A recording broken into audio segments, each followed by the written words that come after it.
Hi, video diary. So, pardon me. I would like to try something a little different, which is speak from what um, what I'm grateful for. Because there's a few things I'm grateful for. Um, I'm grateful for the fact that my son didn't die violently by being shot, knifed, beaten, or a car accident, something like that.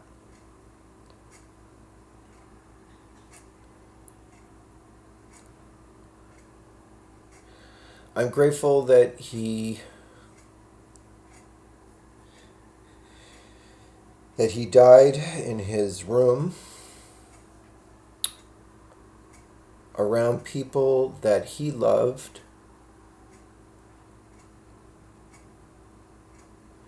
and who loved him very, very much. Sorry, I'm going to get through this. Excuse. Uh, it's not that I don't, cry or enjoy it, but there's always those like you stop your one. I stop myself from crying, or from sometimes from heading into that track of emotion, which is very unspecified down there. Like I don't know where it's gonna go, and I don't like to try to control any of this. So he died. I'm grateful he died amongst loving family. His friends were like a family, closer than most families, and that week they were very much participating in stuff with him.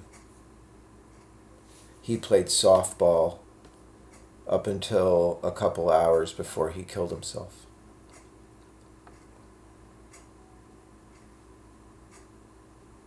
I'm grateful for that. I'm grateful that I didn't find his body, or that his sister or mother didn't.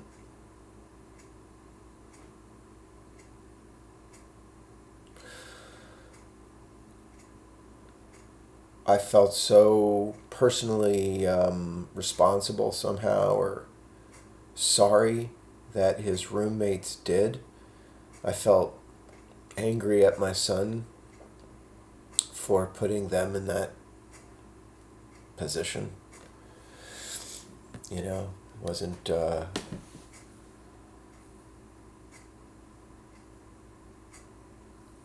cool. But I'm grateful that I didn't, and I'm eternally grateful to them who did, because of how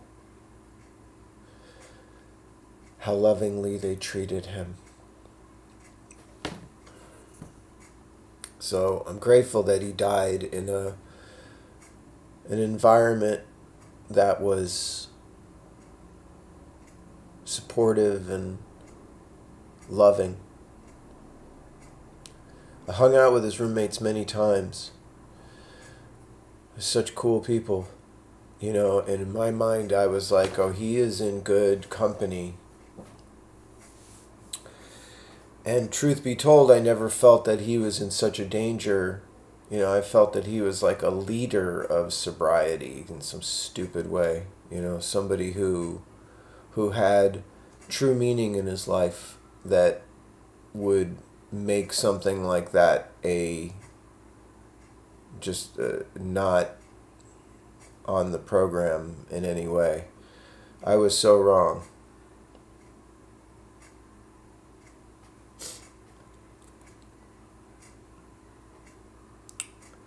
I'm grateful that my son didn't have any children. So he didn't drag a legacy of sorrow into another generation. As grief-stricken as I am, and as sorry that Ryzy-Ryski dies with Forrest,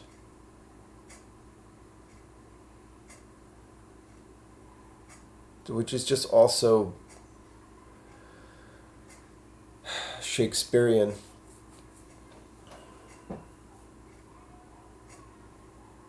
So I'm forced to transcend my own, sense of identity, both family and, I really wanted to rehab my family legacy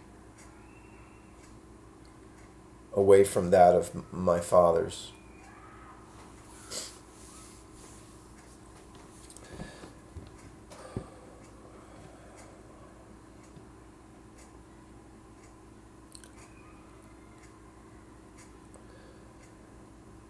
I'm grateful he was my son, because he was so cool.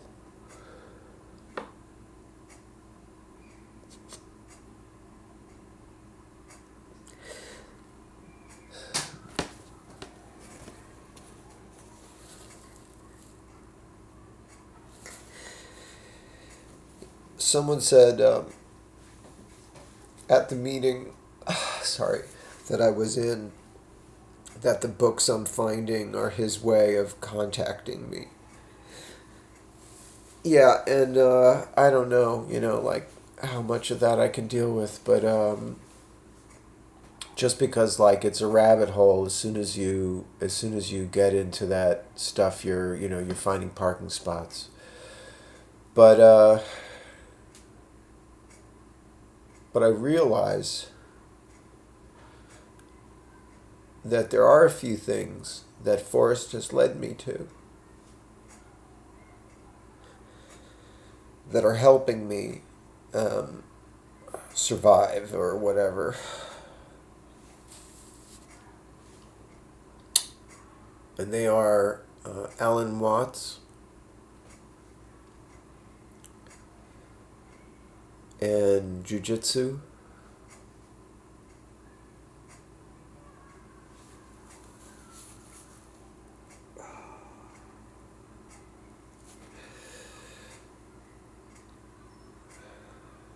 Those come to mind right now.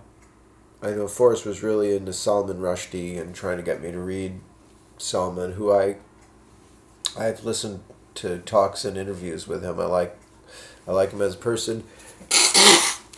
I just find his writing a little slow for me. I need dinosaurs eating people to keep my interest.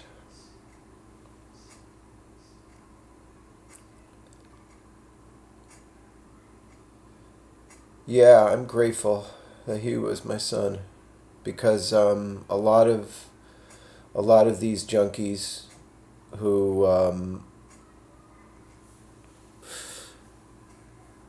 killed themselves weren't nice people, weren't good people,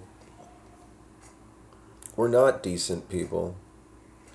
And some of them who were, maybe at their core, went way too far, to a point where, you couldn't leave any objects, tools, forget money, anything like that around. They'll just steal everything, and it'll just repeat, and and that psychodrama. I'm not saying that, people try to tell me, hey, make a distinction between that being the pure addiction and not the character of the person. It's really hard thing to do, when you're trying to, like this homeless guy that I was helping. I mean, homeless is a term. He was a person who could not get his head straight to to even work with the things that he had. And that was like, he told me he was a manic depressive or he had mental problems, he said, and I didn't know him to be a drug user. Really fascinating person, but he together and with other support network that we put there. I went to court with him. He got apartments, and he just kept ruining it for himself, either with a tantrum or bringing drugs into the mix. Like he had drug dealers like store drugs in his, just shit. And I know it's like it's hard.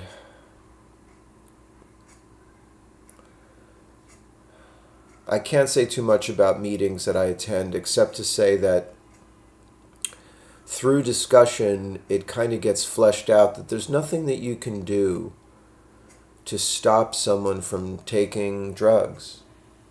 You can't talk them out of it. You can't rationalize them out of it. You can't, it's like, why would you take away, they know what you're going to say. They know you're going to say you might die or this or that, and or it's bad for you. You'll ruin everybody's life. But I had the fortune to be able to speak with a person who used heroin on and off for years, and lost somebody. But man, it's just. This person even told me like that they had a terrible life while they were using.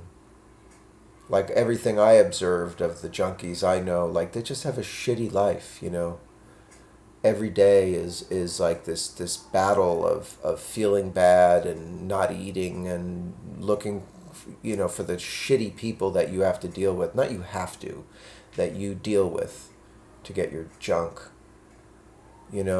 I knew a girl, beautiful, just fucking her drug dealer, for junk, And I was like, I kind of thought, like, she's very attractive, and she's a junkie, and she has no job. I was like, she's doing that, and then it just got confirmed. Oh yeah, she was just having sex with him every time she needed. And I was like, this is someone.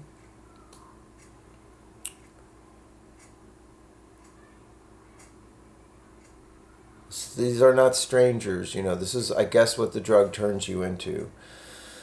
And that you have part of you willing to do X amount to get it. So it's a combination. I think there's personal responsibility, because the junkie I spoke to last night told me that he was able to get off of it and stay off of it, because finally reaching the point where all the tools were in place, but he just didn't want to live that life anymore. I was very interested in that moment that occurred in a rehab, where that occurred to the person, that like, I don't want to do this anymore. And that's after 15 years of use. Lastly, I'll say that Charlie Parker got addicted to heroin when he was probably 15, and was addicted all the way to the and using and on and off, and how that must have been his whole life. He got the horn together, mastered that concept of what he was, right place, right time, right talent, right hunger, all those things. And he was in Kansas City as a young guy, so he would walk down the street and hear some of the greatest music of his day, particularly Lester Young. They said he would sit up in the balcony, take out his horn from a bag, and finger it silently, watching Lester Young, to just try to to feel his cadences. I mean, that's 14 years old. That's just, a commitment to something very deep. But yeah, the drug dealers were like all part of that. And he got addicted. He liked it, or whatever. And I don't know. You snort it. You get a habit. You start shooting it because it's more efficient. And you're a junkie until you die. And this is one of the greatest musicians America produced in spite of itself. And he was my son's age. So I felt like this real, that's so sad.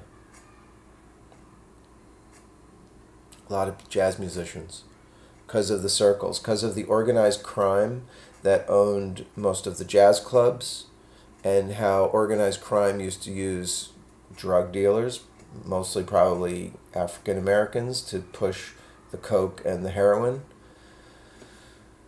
That's how, at least according to this book that I'm reading, but others that I've read, that's how that went down in places like Kansas City and New York City. And that legacy, we're still in that. This is not the drug epidemic now. It's been here. Okay. And last, maybe make all opiates legal. They're all legal. If you want to be a junkie, you can do it safely. It costs you nothing.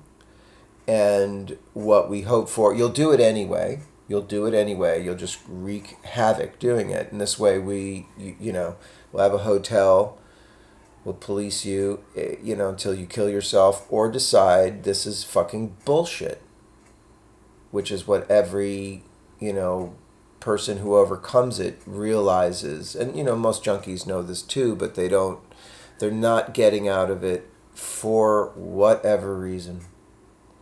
So make opiates legal across the board. You can go get them. If you have an addiction, they'll set you up with a program to keep you hooked, and all the drug dealers are out of business. And we'll make our own fucking heroin way better than anybody else. And if that's what you want to do with your life, if that's the freedom that you wish to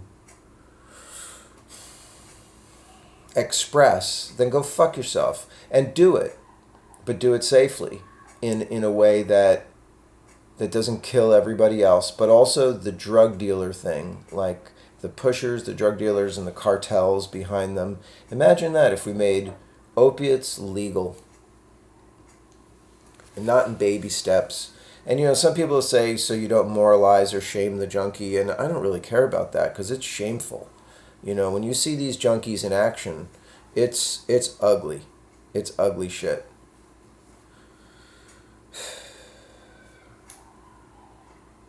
I don't know if is that being judgmental. It's ugly shit. They're falling down. They're all fucked up. They're closed. They're people that we don't want to see this happening to them. So that's what I mean.